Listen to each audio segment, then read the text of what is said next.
ಅದಕ್ಕೆ ವೈಜ್ಞಾನಿಕವಾಗಿ ತಪ್ಪಾಗಿದೆ.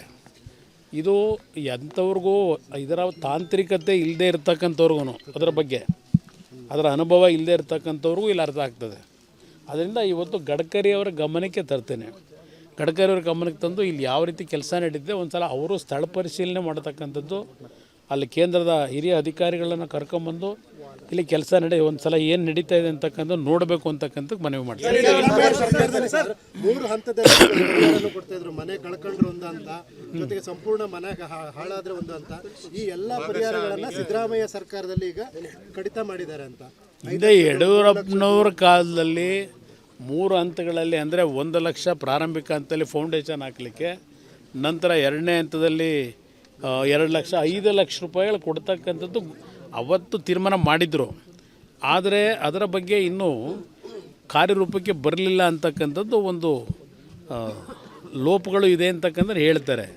ಇಲ್ಲಿ ನಾನು ಹೇಳ್ತಕ್ಕಂಥದ್ದು ಸರ್ಕಾರಕ್ಕೆ, ವಿಶೇಷವಾಗಿ ಕೊಡಗು ಮತ್ತು ಹಾಸನ, ಚಿಕ್ಕಮಗಳೂರು ಜಿಲ್ಲೆಗಳಲ್ಲಿ ಮನೆಗಳು ಬಿದ್ದಿದೆ, ಭಾಳ ಕಡೆ ಮನೆ ಬಿದ್ದಿದೆ. ತಕ್ಷಣ ಅದಕ್ಕೆ ಪರಿಹಾರವನ್ನು ಕಲ್ಪಿಸ್ತಕ್ಕಂಥದ್ದು ಸೂಕ್ತ. ಅದಕ್ಕೆ ವೈಜ್ಞಾನಿಕವಾಗಿ ತಪ್ಪಾಗಿದೆ. ಇದು ಎಂಥವ್ರಿಗೂ ಇದರ ತಾಂತ್ರಿಕತೆ ಇಲ್ಲದೆ ಇರ್ತಕ್ಕಂಥವ್ರಿಗೂ ಅದರ ಅನುಭವ ಇಲ್ಲದೆ ಇರ್ತಕ್ಕಂಥವ್ರಿಗೂ ಇಲ್ಲಿ ಅರ್ಥ ಆಗ್ತದೆ. ಅದರಿಂದ ಇವತ್ತು ಗಡ್ಕರಿಯವರ ಗಮನಕ್ಕೆ ತರ್ತೇನೆ. ಗಡ್ಕರಿಯವರ ಗಮನಕ್ಕೆ ತಂದು ಇಲ್ಲಿ ಯಾವ ರೀತಿ ಕೆಲಸ ನಡೀತಿದೆ ಒಂದು ಸಲ ಅವರು ಸ್ಥಳ ಪರಿಶೀಲನೆ ಮಾಡತಕ್ಕಂಥದ್ದು, ಅಲ್ಲಿ ಕೇಂದ್ರದ ಹಿರಿಯ ಅಧಿಕಾರಿಗಳನ್ನು ಕರ್ಕೊಂಬಂದು ಇಲ್ಲಿ ಕೆಲಸ ಒಂದು ಸಲ ಏನು ನಡೀತಾ ಇದೆ ಅಂತಕ್ಕಂಥ ನೋಡಬೇಕು ಅಂತಕ್ಕಂಥ ಮನವಿ ಮಾಡ್ತಾರೆ. ಮೂರು ಹಂತದಲ್ಲಿ ಕೊಡ್ತಾ ಇದ್ರು, ಮನೆ ಕಳ್ಕೊಂಡ್ರು ಒಂದು ಹಂತ, ಜೊತೆಗೆ ಸಂಪೂರ್ಣ ಮನೆ ಹಾಳಾದ್ರೆ ಒಂದು ಹಂತ. ಈ ಎಲ್ಲ ಪರಿಹಾರಗಳನ್ನ ಸಿದ್ದರಾಮಯ್ಯ ಸರ್ಕಾರದಲ್ಲಿ ಈಗ ಕಡಿತ ಮಾಡಿದ್ದಾರೆ ಅಂತ. ಇದೇ ಯಡಿಯೂರಪ್ಪನವ್ರ ಕಾಲದಲ್ಲಿ 3 ಹಂತಗಳಲ್ಲಿ ಅಂದರೆ 1 ಲಕ್ಷ ಪ್ರಾರಂಭಿಕ ಹಂತದಲ್ಲಿ ಫೌಂಡೇಶನ್ ಹಾಕಲಿಕ್ಕೆ, ನಂತರ 2ನೇ ಹಂತದಲ್ಲಿ 2 ಲಕ್ಷ 5 ಲಕ್ಷ ರೂಪಾಯಿಗಳು ಕೊಡ್ತಕ್ಕಂಥದ್ದು ಅವತ್ತು ತೀರ್ಮಾನ ಮಾಡಿದರು. ಆದರೆ ಅದರ ಬಗ್ಗೆ ಇನ್ನೂ ಕಾರ್ಯರೂಪಕ್ಕೆ ಬರಲಿಲ್ಲ ಅಂತಕ್ಕಂಥದ್ದು ಒಂದು ಲೋಪಗಳು ಇದೆ ಅಂತಕ್ಕಂಥ ಹೇಳ್ತಾರೆ. ಇಲ್ಲಿ ನಾನು ಹೇಳ್ತಕ್ಕಂಥದ್ದು ಸರ್ಕಾರಕ್ಕೆ, ವಿಶೇಷವಾಗಿ ಕೊಡಗು ಮತ್ತು ಹಾಸನ, ಚಿಕ್ಕಮಗಳೂರು ಜಿಲ್ಲೆಗಳಲ್ಲಿ ಮನೆಗಳು ಬಿದ್ದಿದೆ, ಭಾಳ ಕಡೆ ಮನೆ ಬಿದ್ದಿದೆ. ತಕ್ಷಣ ಅದಕ್ಕೆ ಪರಿಹಾರವನ್ನು ಕಲ್ಪಿಸ್ತಕ್ಕಂಥದ್ದು ಸೂಕ್ತ. ಅದಕ್ಕೆ ವೈಜ್ಞಾನಿಕವಾಗಿ ತಪ್ಪಾಗಿದೆ. ಇದು ಎಂಥವ್ರಿಗೂ ಇದರ ತಾಂತ್ರಿಕತೆ ಇಲ್ಲದೆ ಇರ್ತಕ್ಕಂಥವ್ರಿಗೂ ಅದರ ಅನುಭವ ಇಲ್ಲದೆ ಇರ್ತಕ್ಕಂಥವ್ರಿಗೂ ಇಲ್ಲಿ ಅರ್ಥ ಆಗ್ತದೆ. ಅದರಿಂದ ಇವತ್ತು ಗಡ್ಕರಿಯವರ ಗಮನಕ್ಕೆ ತರ್ತೇನೆ.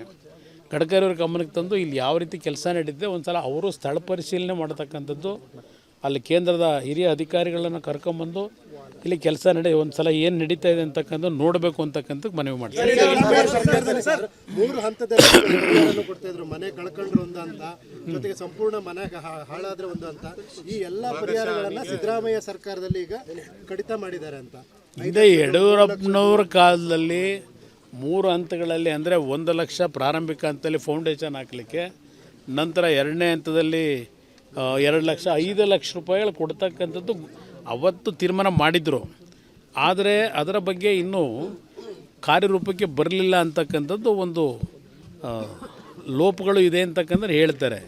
ಇಲ್ಲಿ ನಾನು ಹೇಳ್ತಕ್ಕಂಥದ್ದು ಸರ್ಕಾರಕ್ಕೆ, ವಿಶೇಷವಾಗಿ ಕೊಡಗು ಮತ್ತು ಹಾಸನ, ಚಿಕ್ಕಮಗಳೂರು ಜಿಲ್ಲೆಗಳಲ್ಲಿ ಮನೆಗಳು ಬಿದ್ದಿದೆ, ಭಾಳ ಕಡೆ ಮನೆ ಬಿದ್ದಿದೆ. ತಕ್ಷಣ ಅದಕ್ಕೆ ಪರಿಹಾರವನ್ನು ಕಲ್ಪಿಸ್ತಕ್ಕಂಥದ್ದು ಸೂಕ್ತ. ಅದಕ್ಕೆ ವೈಜ್ಞಾನಿಕವಾಗಿ ತಪ್ಪಾಗಿದೆ.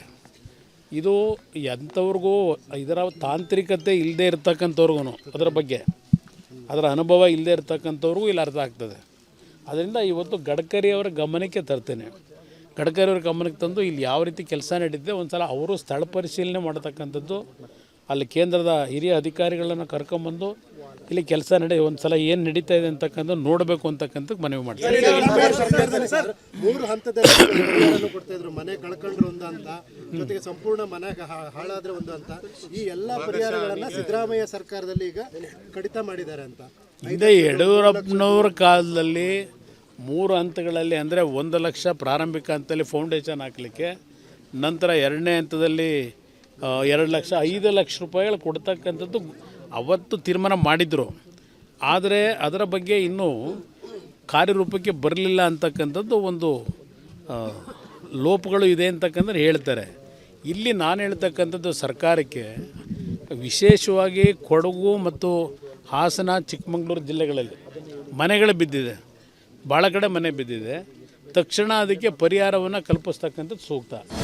ಅನುಕ್ಷಣದ ಸುದ್ದಿಗಳಿಗಾಗಿ ವಿಸ್ತಾರ ನ್ಯೂಸ್ ಯೂಟ್ಯೂಬ್ ಚಾನೆಲ್ ಸಬ್ಸ್ಕ್ರೈಬ್ ಮಾಡಿ. ಹೊಸ ಸುದ್ದಿಗಳ ನೋಟಿಫಿಕೇಶನ್ಗಾಗಿ ಬೆಲ್ ಐಕಾನ್ ಕ್ಲಿಕ್ ಮಾಡಿ. ಲೇಟೆಸ್ಟ್ ಅಪ್ಡೇಟ್ಸ್ಗಾಗಿ www.vistaranews.com ವೆಬ್ಸೈಟ್ಗೆ ವಿಸಿಟ್ ಮಾಡಿ. ಅಂಗೈಯಲ್ಲೇ ಜಗತ್ತಿನ ಸುದ್ದಿ ತಿಳಿಯಲು ವಿಸ್ತಾರ ನ್ಯೂಸ್ ಕನ್ನಡ ಆಪ್ ಡೌನ್ಲೋಡ್ ಮಾಡಿ.